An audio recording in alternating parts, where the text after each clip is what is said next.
Facebook, Twitter, Twitch, YouTube, and TikTok. My name is Jared Budlong. I'm running as an independent candidate for governor in Alabama this year, and today is Tuesday, so that means it is a policy meeting. And typically we cover a variety of topics within the broader spectrum of healthcare, education, or the injustice system, as I have come to call it for this campaign.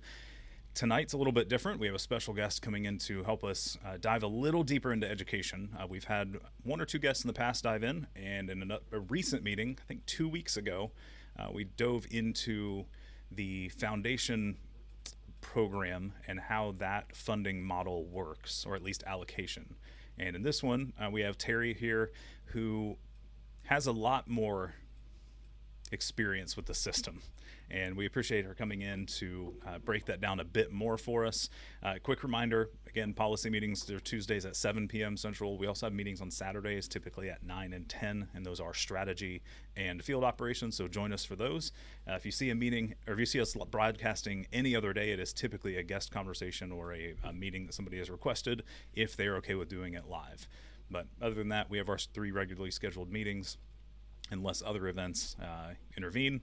And I would be remiss if I didn't say that on Thursday of this week, September 8th, we have an event in Foley that I'll be attending. It's a Meet the Candidates event hosted by the Southern Baldwin Democratic Group. I can't remember the full name, but they're having a Meet the Candidates event. They invited me to show up, so I'll be there with a table, some stickers, and pens. So if you are from the area, in the Baldwin Rough area, please show up to Foley on September 8th. It's from 6 to 8, if I remember correctly, and love to see you there and chat for a little bit. So outside of that, Terry, I would love for you to introduce yourself, give out as much or as little detail about yourself as you feel comfortable with, and then let's dive in. We're ready to hear more about the current state of education and what your thoughts are on it. Okay, well, thank you so much for asking me to be on the show. Is my audio okay? Yep, you're coming through.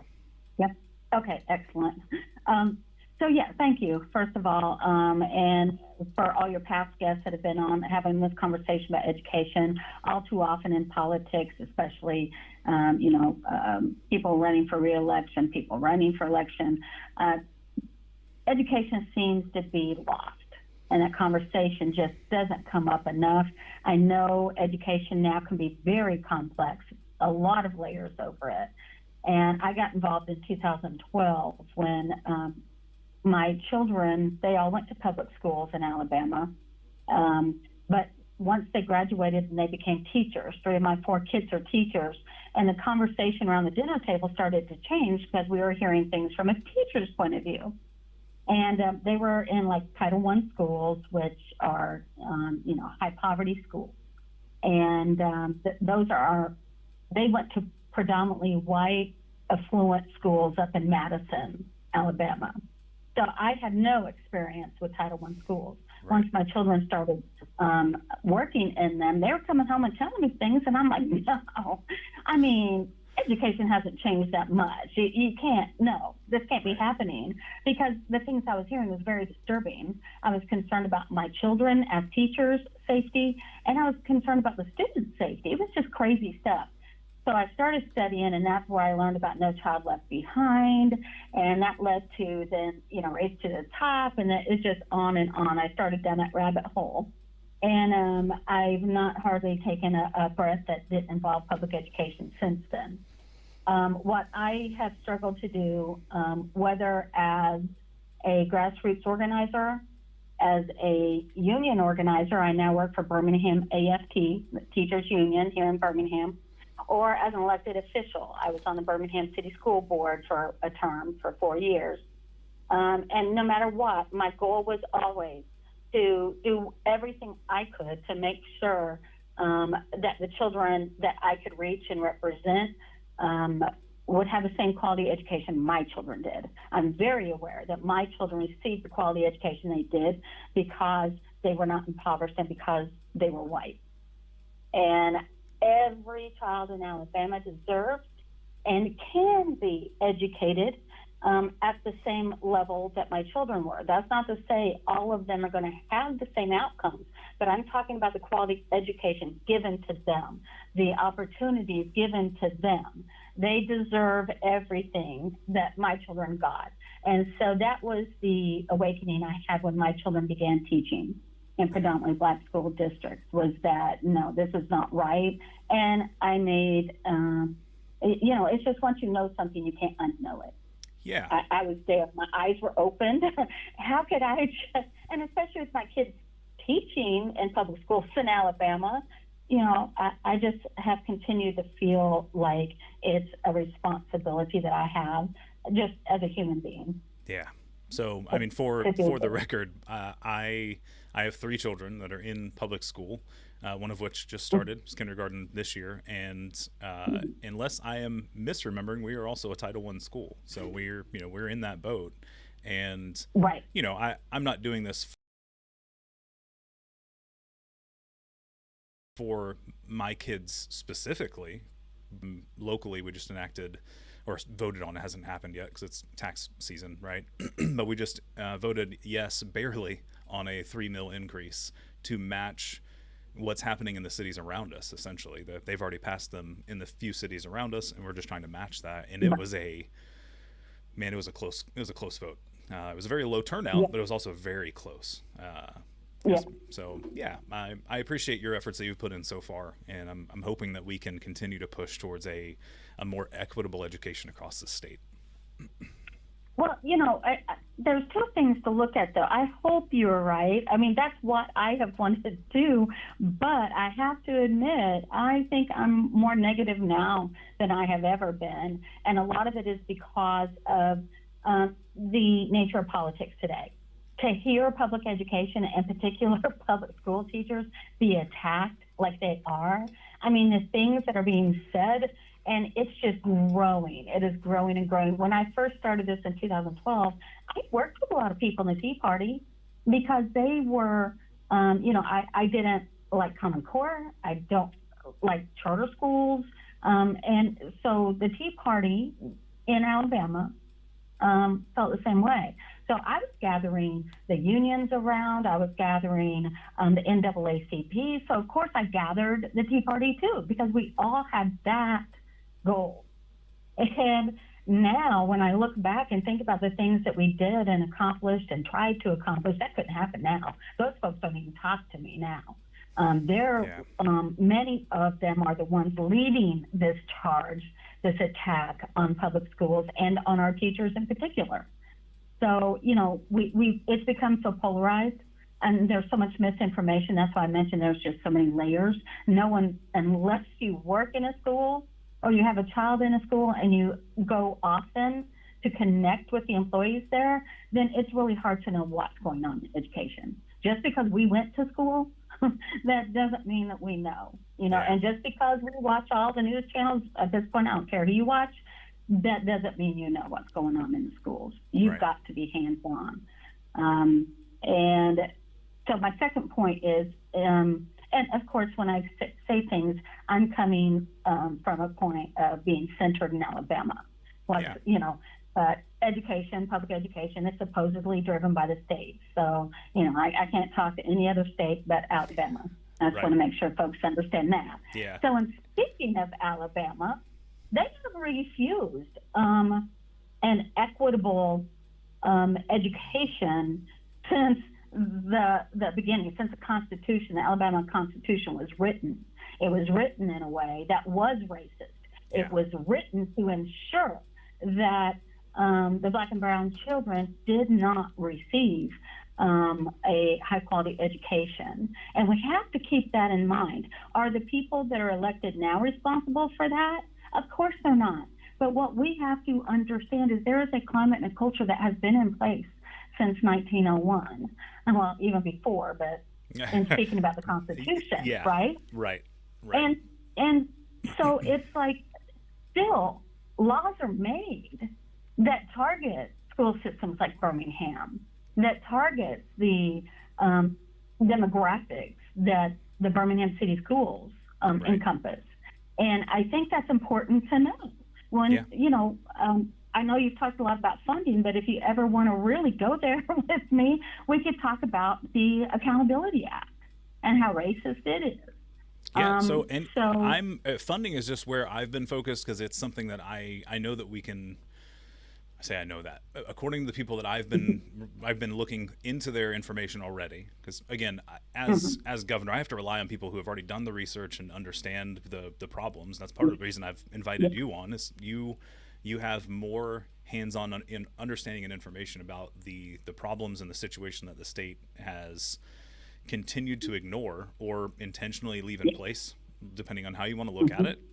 And from what I've seen, the funding allocation seems to be the way that we can immediately, in the governor's position at least, have some influence on how that works. That's what I've gathered.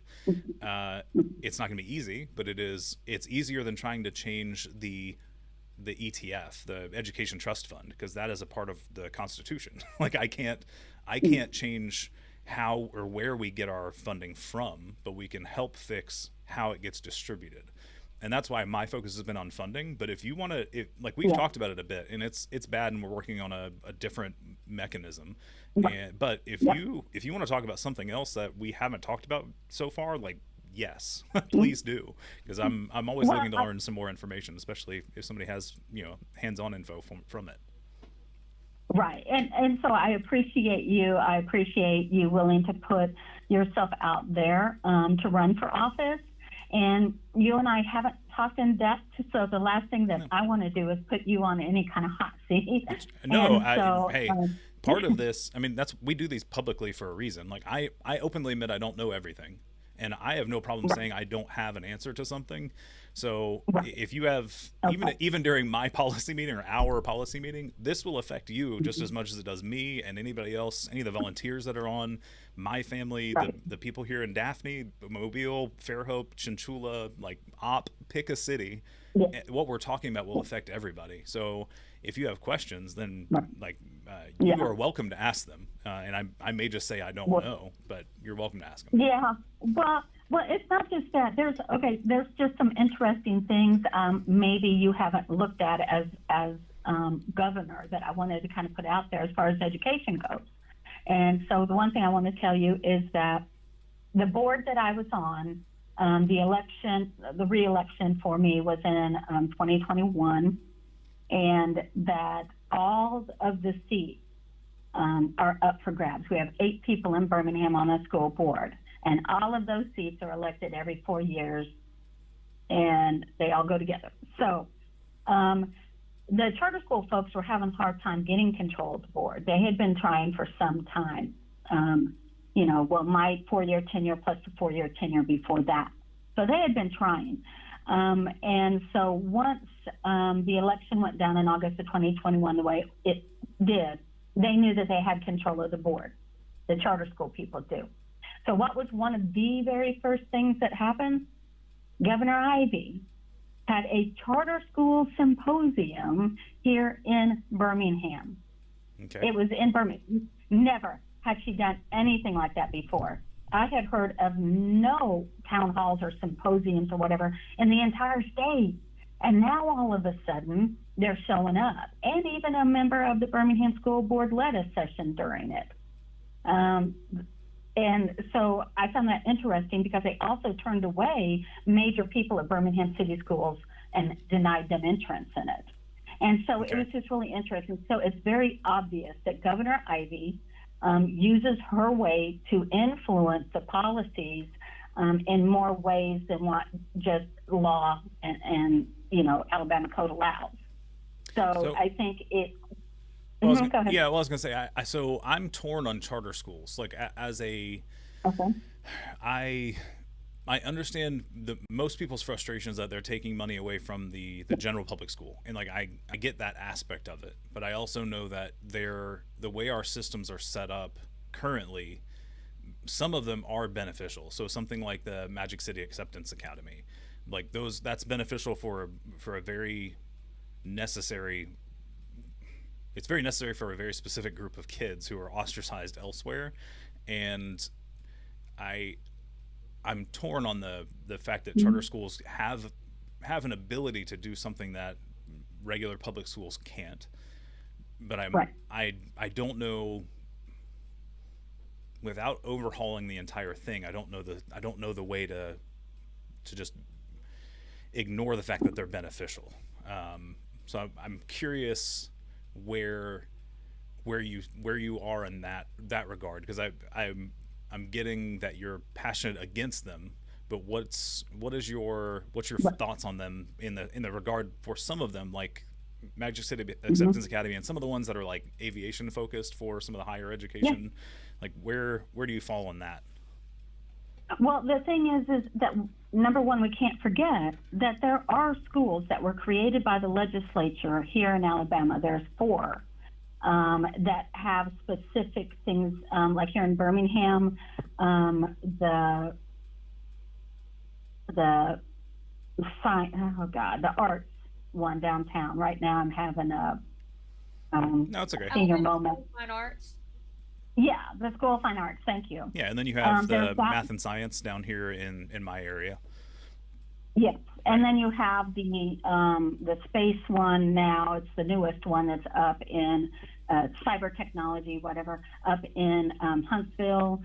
So schools can be created by the legislature. So we've got to keep that in mind, because it wasn't our only choice for the LGBT school.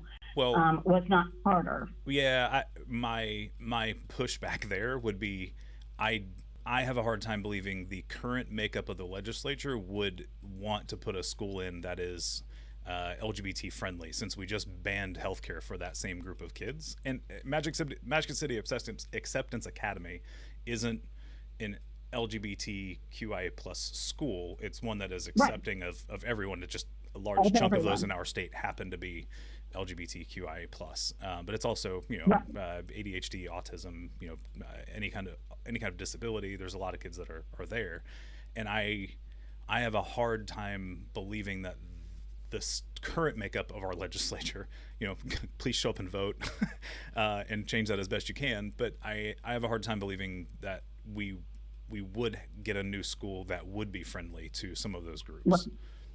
Right, and I understand everything you're saying is correct. A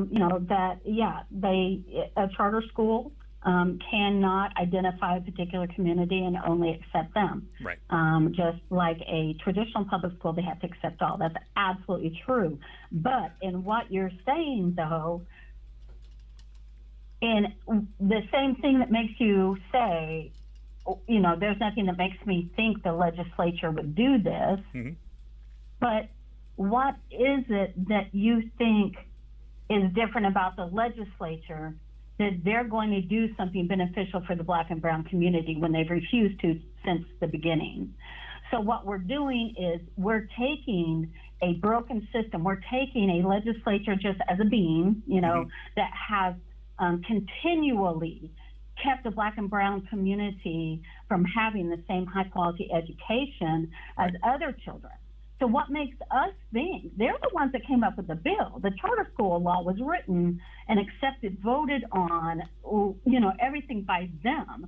So what makes them think that all of a sudden they're going to provide a high quality charter school when they refuse to provide any high quality school for the predominantly Black and brown school system? You see what I'm saying? So we've got to understand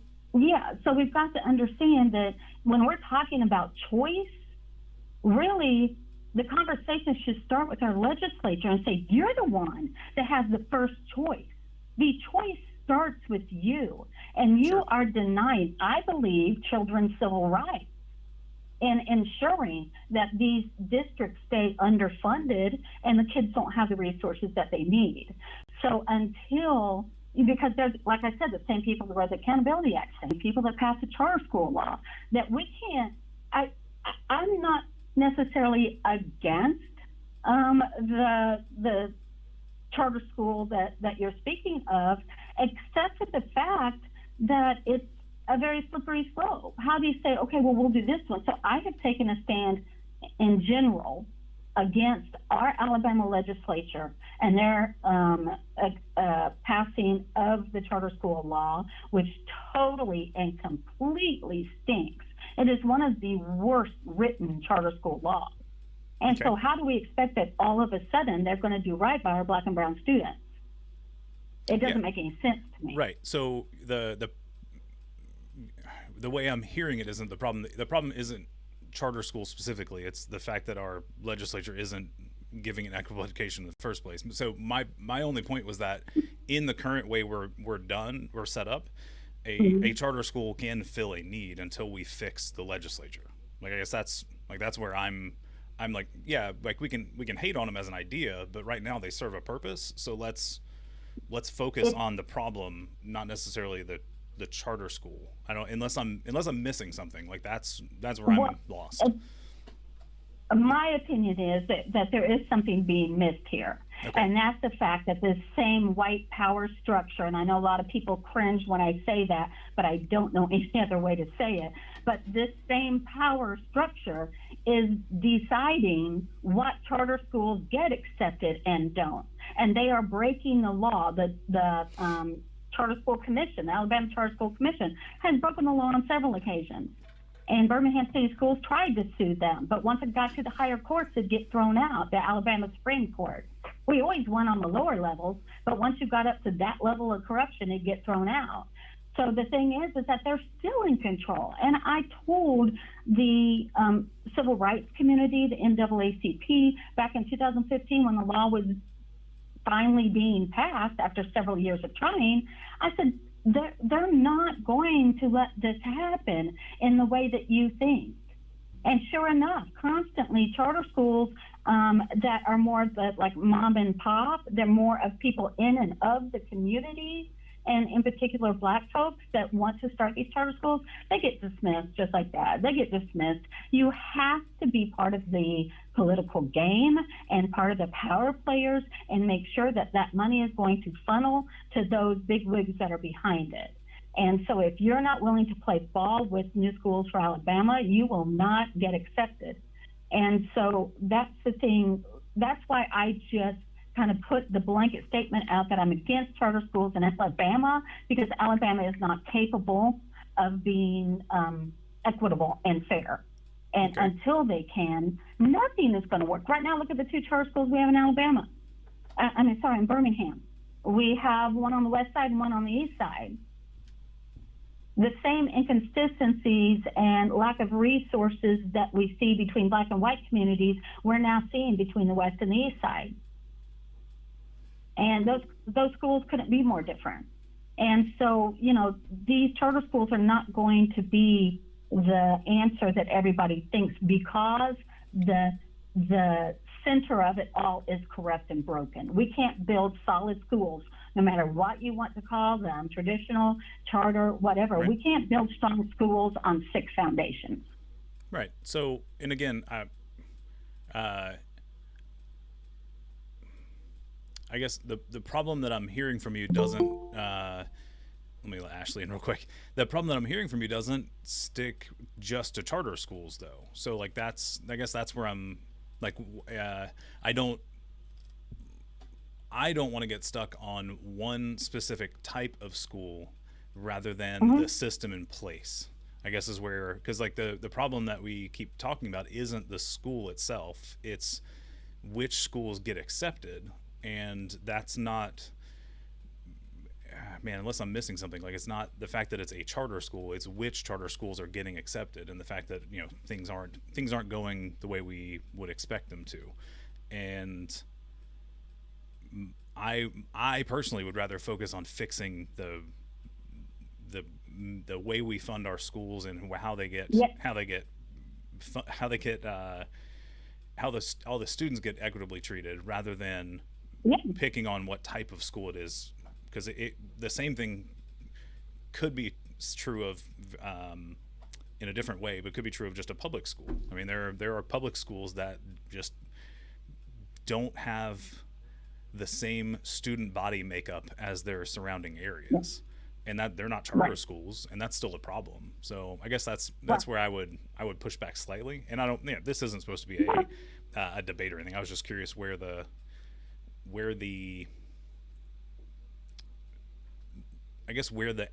why there's such an intense animosity against one specific type of school when I see that problem in more than just charter schools. Well, I have been fighting for our public schools to improve before the charter school law was ever passed. Yeah. And especially once being on the Birmingham City School Board, believe me, I can tell you, books and chapters full of problems that is wrong with public education. Mm-hmm.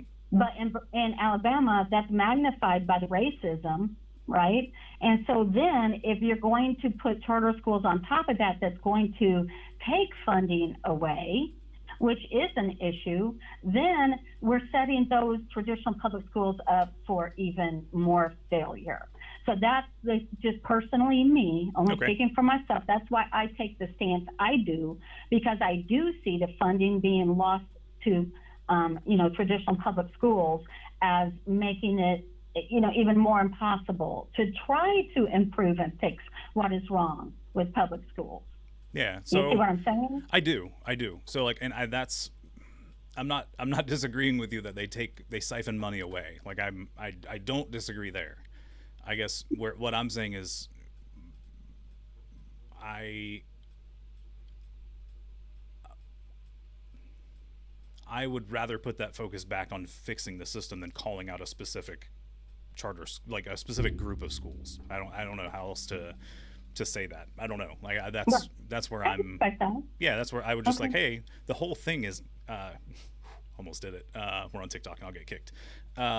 The entire system's messed up like that. There's from ground up. And you mentioned earlier the Constitution in 1901 is based on racism. Like yes, 100%. We've talked about it on this platform before, but that's where our focus needs to be. Is like the systems and processes we have in place are the problem, not the Band-Aid that's been tried to apply. It's the wound that's there in the first place that we're not addressing. So like, sure, is the bandage not the appropriate solve for the wound? Yes, but it's still a bandage that has it's helping. It can help if it's applied correctly. So like, let's work on applying it correctly while we actually address the deeper problem. And I guess is where I'm at. And in theory, yeah, no. Well, all of it's in theory. Like it all keeps getting worse anyway. So like, I'm not. What I'm trying to do is not be. I'm trying not to do. I don't want to undo some of the good that I've seen in some of the students that are at some of the charter schools, while we're trying to fix the cause of why that existed in the first place. I guess is how I would phrase that. So let's jump into how that siphoning gets happening. So like sure, that's a charter school and it's pulling funds away.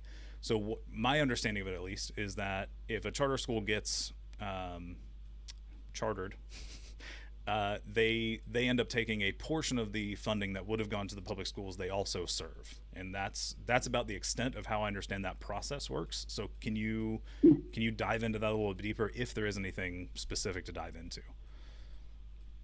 No, I mean you have it right. There's been some fights since the law was written about what the local funding looks like. And when I said the law was written so terribly, that's a perfect example of it. And that is that because it doesn't provide for what this looks like, we have a charter school suing Birmingham City Schools and Jefferson County Schools for over $1 million each, because they say that's money they did not receive. And so, when they go back and look at the law, well, the law doesn't state it. So they had to sue in order to figure out how this is going to work, because the law is written so poorly. Well, the problem is that it came out that actually the charter schools had already received the money from the state. And so they were suing for money they had already received. And so, we get into a lot of confusing and very nuanced things like that the lawyers and everybody's going to have to hammer out, and yet we're losing more money because it's paying for lawyers. Right. So the local part is still just, there's not a clear answer for it. But yeah, when it comes to the state funding, because state funds the public schools equally, that one's pretty cut and dry. You've talked about the foundation program. And so, that's pretty easy. Although the foundation program was set up in particular, to bring equity to our schools, which is the funny part because it never has, and it's never been fully funded. Yeah. Even though we have all the money in the world in the Education Trust Fund, it never quite makes it over to fully fund the foundation program. And once again, that's a systemic problem. So help me understand that part, because that's something I haven't dove into specifically. So the Education Trust Fund has an allotment of money that's available to distribute, and a part of that is it has to be matched by the local school system based on property tax value or property assessments. 10 mil. Yeah. So what is from your perspective, what's the main reason that we're not fully utilizing the ETF, the Education Trust Fund? Like where is the breakdown there? Is it because of the property value piece, or is it red tape happening? Where is that happening currently? Well, number one, quite honestly, because Alabama, even when we're talking about, our white students or our affluent students or anything else, when it comes to public education, Alabama obviously doesn't care a whole lot. So, they're trying to use, because not all states have two different budgets like we do. And so there actually is a faction of folks out there that are trying to do away with the ETF and put it together with our regular budget. And the reason why is because there's so many things already coming out of the Education Trust Fund that have nothing to do with education. People try to, sneak their pork in all the time. They're making backroom deals and everything else. And so, sometimes actually read, and I don't mean this in an insulting way. I gotcha. I was stunned when I found out. I stumbled upon it when the actual legislation, the fund, the budget that they put out during the legislative session, and then the one that gets cleaned up and really given to people, aren't exactly the same. Like, they'll come right out and say in the one that they're going to vote on, like what money is going to charter schools or this program or that program. And then when it all gets polished up and pretty, those things kind of just get rolled in with other things. So you really have to dig deep to see all the pork and the other things that the money goes to in some cases. But at any rate, so number one, they don't value public education in Alabama, period. So that's a lot of the problem. And also, I was reading something the other day, and I found it interesting. I haven't researched it to come up with I try to check things I say 2 and 3 times using different sources. So I haven't. We'll take this one with a grain of salt. Yeah. Right. But I did find something that said that the Education Trust Fund is actually making more money and has more money in it than they really ever dreamed possible when it was first created way back then. And so I do feel over the last several years that they have played it up to be worse than it is, because they knew when the charter schools came, they would have to provide funding for the charter schools. And so, there's a lot of things that are being done with it people don't know about. Then there's what's being done with it we do know about. And then there's the part of what their plans are for that money in the future. And so, they don't always represent the Education Trust Fund and the foundation program in completely accurate. Does that make sense? Yeah. So, I wasn't sure if there was any, I don't want to say obvious, because our state doesn't make anything transparent and easy to find, as you've hinted on.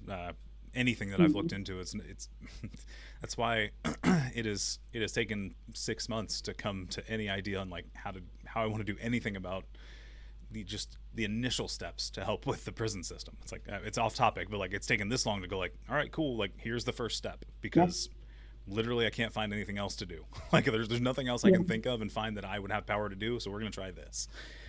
So on the education side, like it's frustrating because we don't know where. There's no easy way to see where funding is supposed to go, and much less where it ends up actually going. We had somebody share a resource. It's actually it's a state breakdown on how the unit system works, which literally still doesn't make an entire lot of sense to me. Like, I get it, but I don't get it, if that makes sense. Like, I understand the thought behind it, and the math is all mathing, but it literally is like, this seems overly complex for what we're trying to accomplish. Yeah. And now, knowing why the Constitution is written the way it is, and the fact that this is tied to that, it makes a whole lot more sense now. But I really want to find out where my role as governor can make the biggest impact directly, because like, that's what I hate in politicians. Like, I despise them making promises and saying they'll do things that they don't have control over. So, you know, and it's not that they don't want to try. Like, I get it. They're gonna try to do it, but they tend to make promises and like, oh, we're gonna do X, and it's like, cool. That's, you can sign off on that, but the legislature has to like do it first. Like, that's not up to you. You should not be making that promise. And that's been the hardest part of this campaign, is finding anything that I actually have the power to change outright. And I guess that's where what I'm looking for out of conversations like this is like, all right, well, you help pick the head of that department, the Department of Education. Like, you help head that up. What decisions can that specific role make to make that impact? And that's where the funding allocation piece became important for me, is that's what it looks like, where it will be able to actually make some changes there. Right. And I would encourage you, because I know I've seen Governor Ivey do this before, that she's told them, if it doesn't have X, Y, Z in it, don't even bring it to me. And so, you know, I think one thing. Go ahead. You all know, I was going to say she can, because the governor is the one that's has the responsibility of coming up with a state budget. The big fat caveat on that is that the legislature can override that with a simple majority, and like, that's I don't see that changing. I want it to, so please get out and vote. Everybody else, get registered before the 24th and vote on the 8th. But you know, we've got to have good options to vote for. So do your research now, and so hopefully they won't have a majority and be able to just veto anything that I would suggest. Because I would honestly love to just do a full audit. And I don't mean the education system. I mean, like, okay, cool, full audit. Like, we're diving into every bit of detail from the funds that are coming into and out of this state. I want to know where it's going, and full map, and just go, all right, cool, that's what we're actually working with. Here's where we're going to spend money. And in theory, I could. And then if they have a full or a simple majority, they can just change stuff and go, nah, we're not doing that. We're going to put it here. At least there will be some transparency there, where it's like, hey, here's where we're at, and this is why I said we should spend this much on education rather than this amount, which has been done in the past. And your legislature decided no. At least we can have that conversation. It'll be transparent, but it won't actually fix the problem. So I still plan on doing it. I need people to know that there are things that will get overridden because they have a lot of power. So yeah. Well, I that's a tough one. When it comes to education, there are several things that the governor, does appoint folks to certain seats. And unfortunately, most of, since I've been involved, a lot of the laws that have passed that have the governor appointing people, they also have, the head of the House and the Senate, they both are appointing people as well. Yeah. And so, it gets to where that you have to have two of those three in lockstep in order to get anything done, because they will have a majority of the people. And so, it's a tough situation that you're in, but I also believe that when it comes to education, I think almost everybody can agree that public education in Alabama is terrible. Yeah. So I think to say, with all of this money in the education trust fund, to say that there can't be enough given to the foundation program to really fund it properly to where we can have smaller class sizes, I just think every legislator that stands out against something like that needs to be, really taken to task for that. They need to be shamed, and they need to really, be called out by their constituents and questioned as to why can you not. I went to the city hall one time and talked to the city council and the mayor during a meeting and explained to them if they would just give us the money they had promised to give us, we could reduce every class size between kindergarten and third grade. Right. And it fell on deaf ears and we didn't get the money. But there wasn't a lot of people making a lot of noise. I didn't have like a group of thousands of people behind me. Yeah. If you, could do that in a way as governor to really, make that an issue, then I would hope those folks would be, feeling some kind of way about voting, no about smaller class sizes. You would hope. Yeah. I don't know I don't know their motives currently, but I agree that you would hope with enough public support or public pressure, I should say, that they would vote the way that their constituents are making it obvious that they want to vote. Right. Yeah, and I haven't been paying attention to the comments enough. Tara, I apologize, I didn't see this earlier. Tara mentioned improving indoor air quality inside the schools. We've learned that lesson from COVID. At this point, we've got to fix some of that. Do not doubt that that's still a problem. Education Trust Fund has an abundance of money. It's there, and due to federal ESSER funds, I don't know what is ESSER funds? That doesn't ring a bell. And it might be because it's nearly 8 o'clock, but what are those? Well, I would have to look and see how it's spelled. I assume they're talking about the COVID money. Yeah, we'll have to look it up later. Tara, thank you for bringing it up. We'll take a look at it. And then Alice mentioned to name those legislatures and leverage elected positions, and then public pressure should work and can work. And I agree, because it's worked in other places. Yeah, I wouldn't have a problem naming one of them. Thank goodness he's leaving, though. So he's not running again, thank goodness. So I don't know what things are going to look like. It's just going to be a whole new year, and we're going to have to look at where everybody falls and who's going to take his place and, carrying that flag against public education. About the air quality, I do want to add this. Yeah. Now, of course, every school system got different amounts of money, right? And then I call it the CARES Act money. That's what most people know it by. So just to make it simple. Yeah. Then they had a couple of different ways they could spend it. And we got like 3 or 4 batches of money. They may have gotten one after I was on the board. But 3 I'm very familiar with. There was like 2 or 3 things you could use that money on.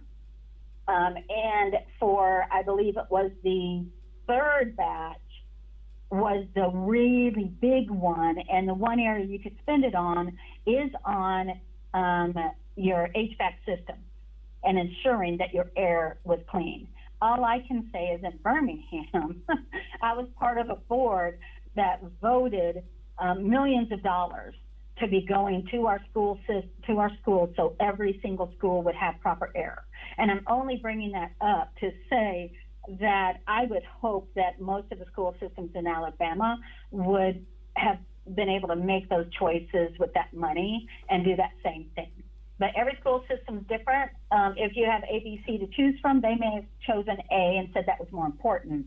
But technically, every school system in Alabama with that CARES Act money would have improved the air quality in all their schools. Yeah. The same way.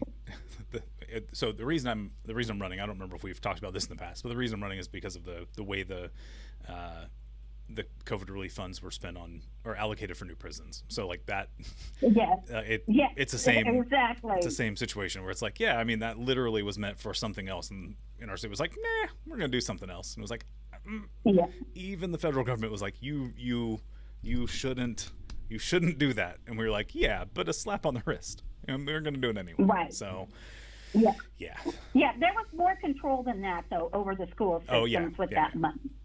But Yeah, if a they lot had more checks choices, and balances. yeah, but if they had choices, there's a possibility that it Yeah, wasn't spent on air filtration. So, yeah.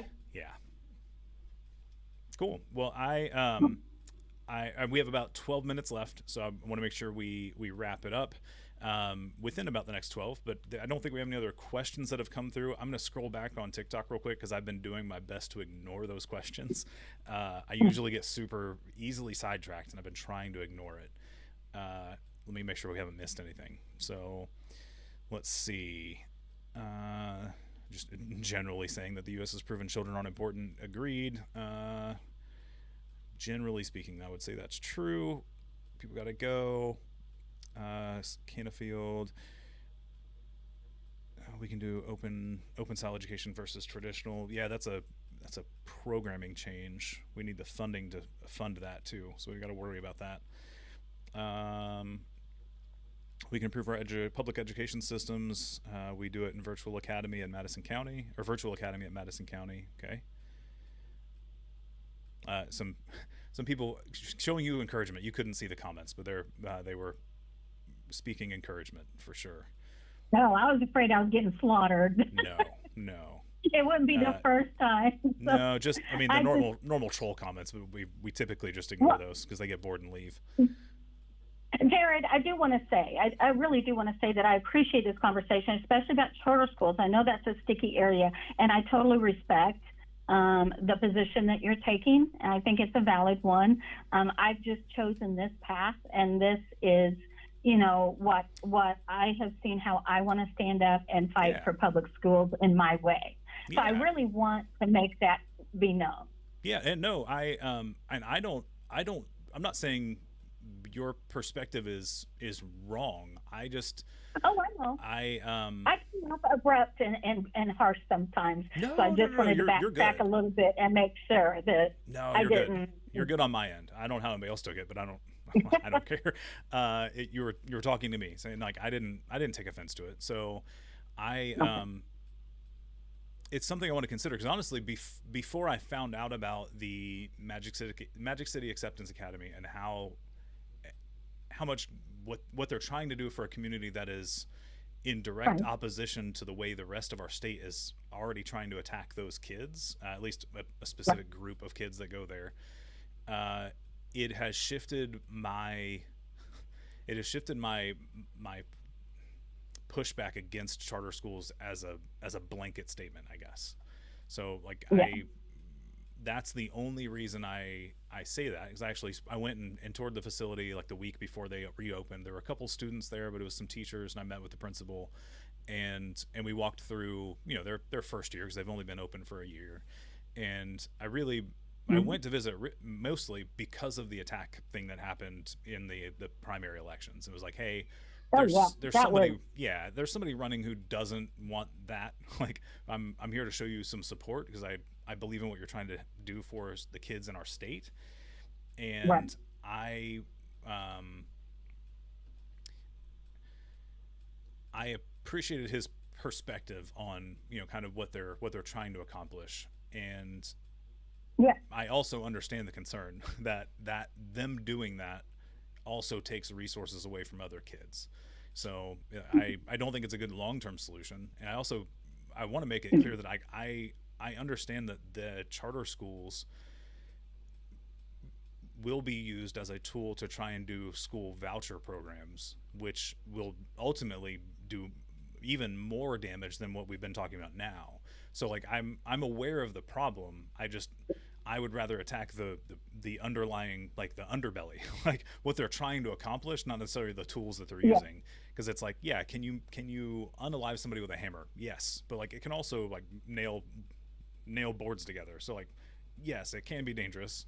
Let's prevent people from getting hurt by stopping the person using the hammer inappropriately, and that's kind of where I was going. Alice made a comment again. Oh, go ahead.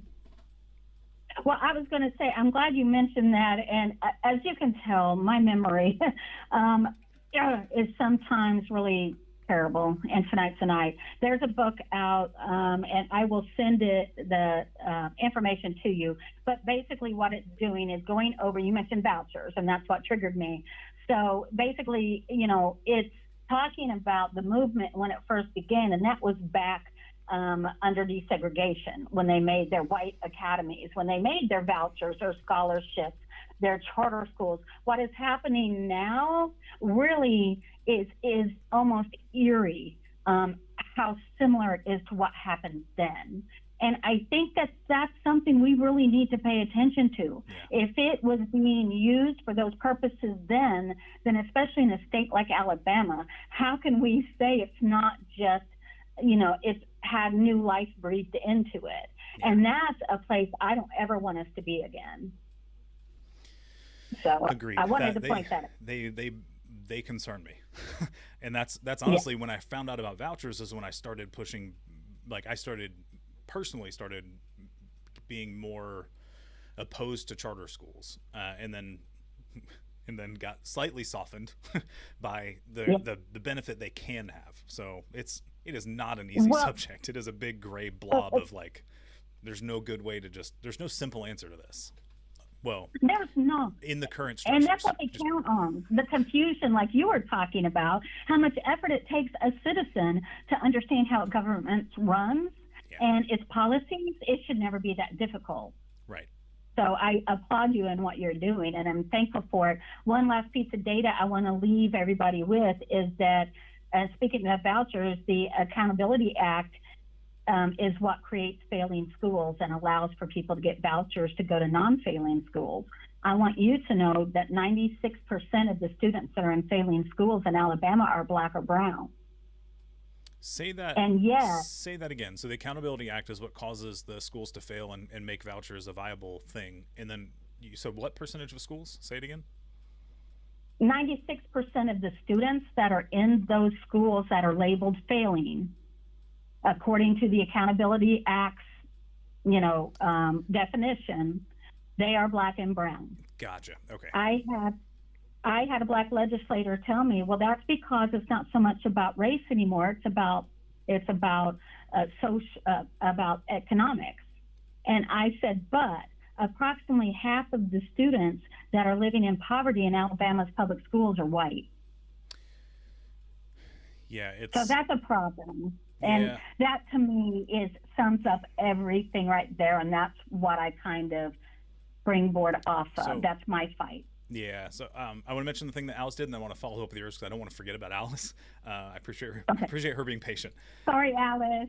Sorry. No, it's okay. I wasn't looking earlier and missed her comment for, 12 minutes before I even acknowledged it the first time. So, and then she brought up the fact that there's virtual schooling available from a company called Stride in the Eufaula School District, and any student can enroll as a non-resident.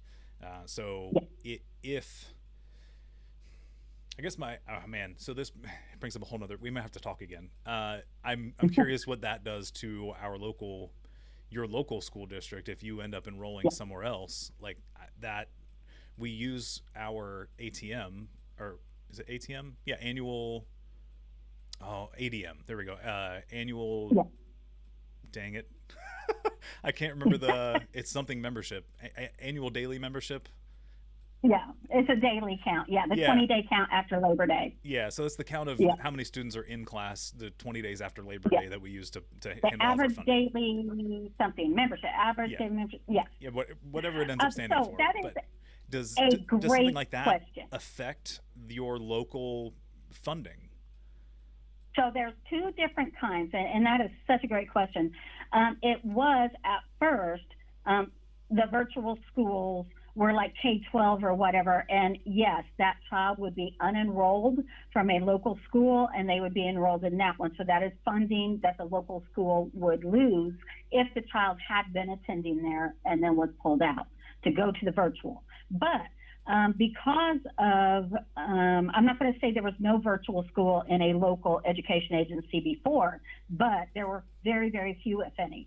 So what happened because of COVID is a lot of school systems were like, well, we're this far in, we're doing it anyway. Let's go ahead and set up our own virtual schools so the kids won't leave and the money won't follow them to these others.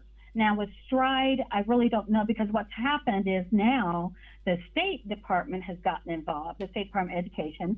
And so like in Birmingham City Schools, we decided while I was on the board, that we would have our own virtual school. And that way we could keep the students. But from what I understand, now there's yet even another thing where the state kind of runs it, but the child still stays in the district. So I'm not fully versed on that third option now. Gotcha. So it depends. It depends is the answer. I have to use that answer a whole lot. Yeah. It happens way too often. I feel you. Yeah. So what we were talking about, the debate's not the right word, but the discussion about whether or not the issue of failing schools is a socioeconomic concern or a race concern. And I have to remind people, and this is for anybody who isn't aware, like race is made up, and we made it up in the 1670s in order to uphold a class structure. So they are always intricately linked. From what I am learning from people that are affected by racism more than I am, because I'm a white man, we need to address race first. That's where we have to address that first, because that if we address that, it's tied to the class piece. So we can do two things at once if we focus on the race side. So that's where I'm at, and I'm listening to Black people and people of color that are directly affected by this every day. So if I've misspoken at this point, I usually don't go this deep on lives, but if I've misspoken, please call me out and let me know. But that's my understanding of where people would like us to focus and put our efforts. So right. It is exactly 8:00, and I think we've answered questions. I don't think we have anything that's come up. And somebody agreed they need an adult class on how government works. Mom's mental health attorney, that's kind of what these policy meetings are. That's what they're intended to be, educational while I'm learning. Like, I mean, no one can know everything about these pieces. I'm trying to broaden my knowledge so I can better run the state in a more equitable fashion. So please keep attending the meetings. That's the plan. So cool. Well, it's a great one. That's a great. I mean, you got to start, and they make it complicated for a reason. So I'm down with this. I appreciate what you're doing. Yeah, thank you for taking some time, and I know there's more that we could talk about. So if you want to pick another date in the future and we can dive into some more, happy to have you back. I appreciated the conversation and the challenging points. There's stuff that, there's no good answer, but having somebody with passion opposing my current position, I'm okay with when it's coming from your perspective, and I appreciate it. Yeah. Well, thank you. And I would love to come back. Awesome. And thank you to everybody for all their questions. Yeah. All right, team, does anybody have any questions before we end the live? Because there's people hanging out in the wings inside the meeting. I want to be respectful of Terry's time, but I also, we haven't let anybody else talk, basically. And I don't think we had any hands up. So, no, people agreeing that we need to talk with you again, though. Okay.